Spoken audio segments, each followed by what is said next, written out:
Could a strange substance found by a Southwest Arkansas man be part of a government test? Well, that's the question at the heart of a phenomenon called chemtrails, now getting widespread attention. Well, they say the government is dumping chemicals on us to control or manipulate the weather. And they say the unusual-looking jet trails in the sky are actually chemical-laden chemtrails. People say the government is up there in airplanes spraying all kinds of chemicals to change or manipulate the weather, leaving what you see there, and they call that a chemtrail. So what I look up there and I think are contrails, you're telling me are chemtrails? Yes, that a contrail would be dissipated by now. And it's interesting, Dale and Christina, this is of interest not just in this country, but European countries and frankly all over the world. A lot of folks interested in it. Well, Dave, you mentioned that climatologists and others who study the atmosphere believe that they'd be able to surely spot any kind of signs of an ominous plot. Our journey started in San Diego, California, where thousands of scientists, engineers, policymakers, and journalists gathered for the American Association for the Advancement of Science Conference. One of the topics was the artificial manipulation of the Earth's climate, also called geoengineering. During the meeting, scientists spoke about the plausibility of implementing geoengineering campaigns throughout the world under the guise of preventing global warming. One widely accepted theory was to block the sun by spraying something into the atmosphere.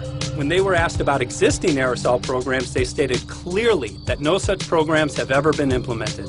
But strangely, these proposals sounded exactly like what people around the world are claiming is already happening. When I found out that the American Association for the Advancement of Science was going to be held down here and the main body of topics would be on geoengineering, I had to come. I had to be in on this. I had to hear what these top climate change scientists had to say. And that's the other question about chemtrails and whether geoengineering is being deployed right now without our knowledge. I don't have any personal insight into that, other than to say that I worked in government at pretty high levels in the White House and at state government. I'm personally skeptical of that. But obviously you never know what you don't know. Chemtrails. On the internet, they are cited as proof of the government creating clouds to combat global warming. They claim the American government, with the secret approval of the national government, is covertly using jet aircraft to spray population centres with aluminium, with barium and with strontium so as to reduce people's immunity and reduce the global population. I'm always a little bit suspicious because the government doesn't seem that capable to do something on such a large scale. That is not rain, that is not snow. Believe it or not, military aircraft flying through the region dropping chaff. Small bits of aluminum, sometimes it's made of plastic or even talicized paper products, but it's used as an anti-radar issue, and obviously they're up there practicing. Now, they won't confirm that, but I was in the Marine Corps for many years, and I'll tell you right now, that's what it is. And what happens here, military jets, some come out of Key West Air Force Base, and they move off into the atmosphere, and they drop mylar strips. Some could be a little wider, some are small glass fibers that are coated in aluminum. And what the Air Force does is they take their military jets and they dump these out of the aircraft, they fall into the atmosphere, and some take as much to a day to fall down. This is inevitably military or something going on. The government, the Air Force, you see this kind of a pattern like this, you can rest assured there's something going on. They're actually little bitty magnetic and little bitty strips of, whether it's aluminum. No, it's a nuisance to you and I to determine what's real and what's not, but it looks like it is a life-saving operation there from the military. The apparent motive behind this conspiracy theory is one world government.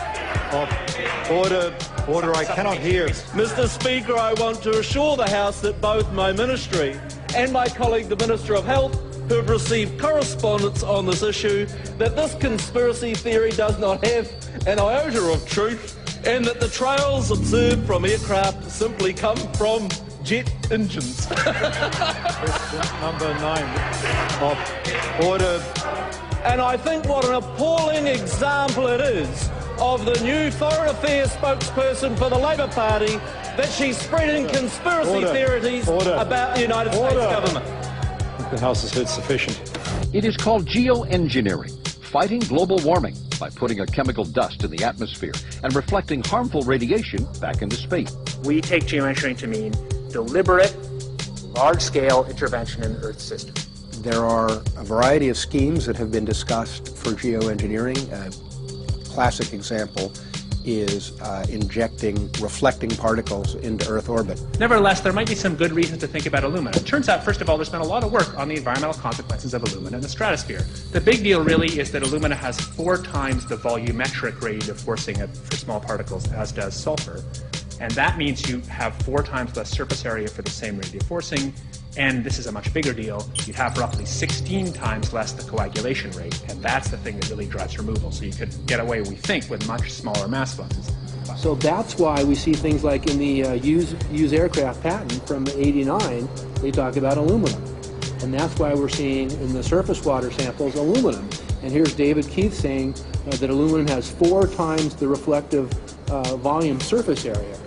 So they'd like us to think that we're talking about sulfur, but here they slipped up and let it out that aluminum is 4 times better to achieving their ends, and it sounds like it's going to be one they don't want us to know the effects of. The little picture is from a nanofabrication study, which shows you can make very high quality, and do this in just a jet in a very simple way, make high quality alumina particles just by spraying aluminum vapor out, which oxidizes. So it's certainly in principle possible to do that. There's a big literature that's already looked at that. And you could do that by either building new versions of these aircraft or even re-engineering existing aircraft. So there's some ideas of that. So you go to an engineering firm and you want this done. They don't say this is hard or unusual. They say, okay, yes, we could do it. Aerosol geoengineering looks like it is so cheap that the cost is basically not going to be an issue. That means that implementation decisions will be risk-to-risk decisions. The risk of doing it against the risk of not doing it. And it makes the problem of how we govern it fundamentally harder and different and novel. So I've told you that it's cheap to deliver materials to the stratosphere, and I'm convinced that's true. I don't think that will change. But I think the more we do research, the less easy this will look, the more complicated the environmental effects will look. And that's a good thing, because right now it looks too easy.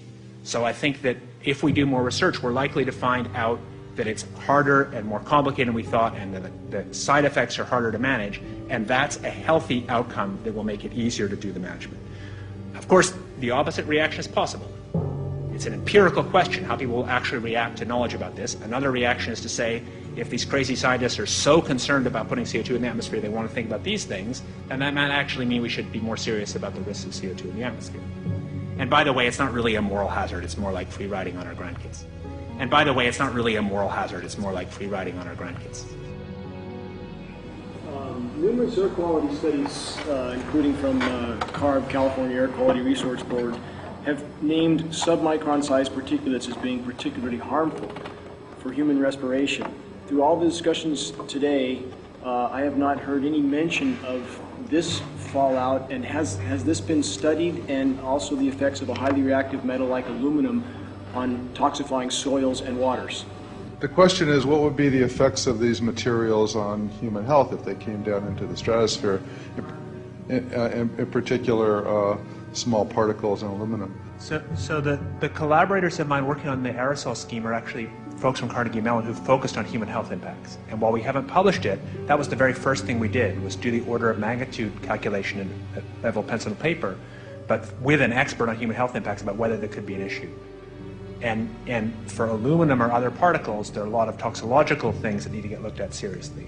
But if you're just thinking about the sheer number of particles and the human health impact of small particles, the answer is, well, we haven't published it. That was the first thing we looked at with some of the leading experts who do epidemiological research on human health impacts, and it's not even close to being an issue. Clarify, so 10 megatons of aluminum dumped into the atmosphere would have no human health impact.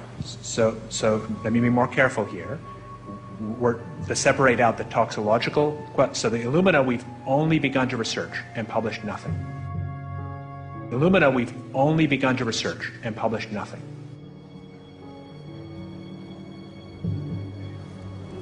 Dane looked at him and he said, so you're telling me that spraying 10 to 20 megatons of aluminum, as you said, would have no human health effects? He took a deep breath and he swallowed and he said, let me be more careful here. We haven't done anything serious on alumina, and so there could be something terrible that we'll find tomorrow. We haven't looked at it. And that, for me, that was the whole main point of what is going to be coming out to the public. It's the damaging effects of aluminum that are being found around the world in massive amounts. Here's David Keith confronted on this very issue, and he looked, you know, at that point like they just let the cat out of the bag. Mm-hmm. we haven't done anything serious on alumina, and so there could be something terrible that we'll find tomorrow. We haven't looked at it. They're proceeding because they have an agenda that's separate from trying to thwart this crisis of global warming.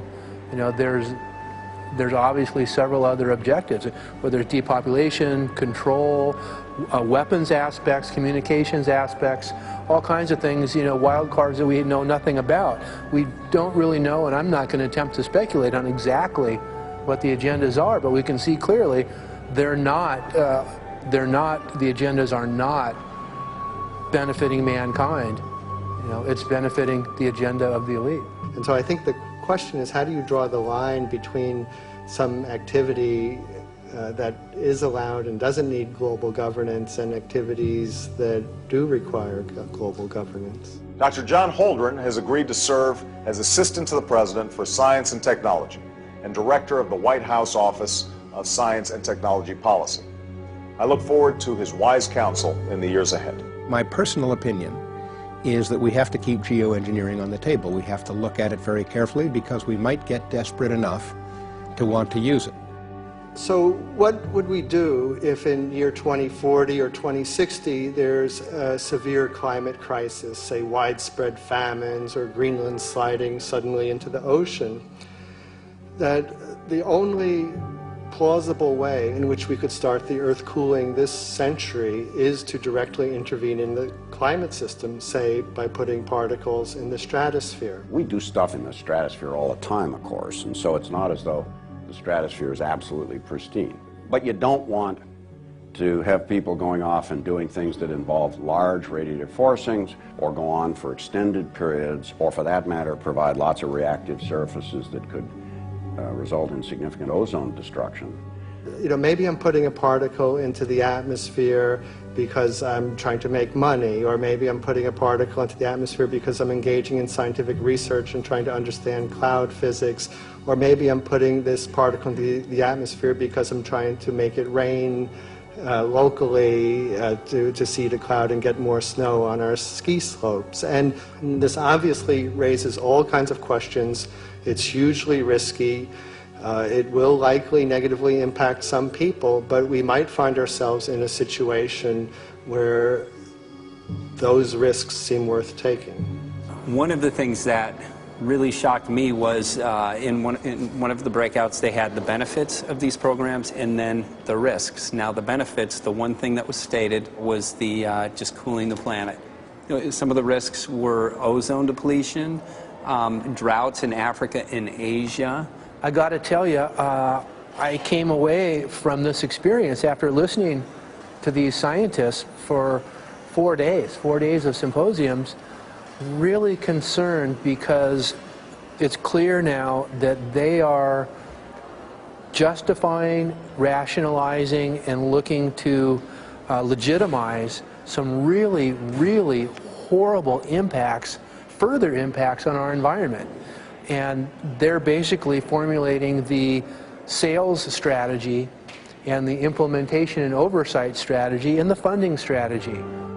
After San Diego, I was shocked by the programs that had been proposed. I decided to write about it. That night when I finished, I sent the article to an online publication with my email address attached. When I woke up the next morning, my inbox was flooded with responses from around the world. Why? Because I had just broken the story on aluminum in geoengineering models, which I had no clue at the time that very few people knew about. Now this metal, aluminum, is being found in massive quantities way above normal levels all over in rain, in soil, and in snow.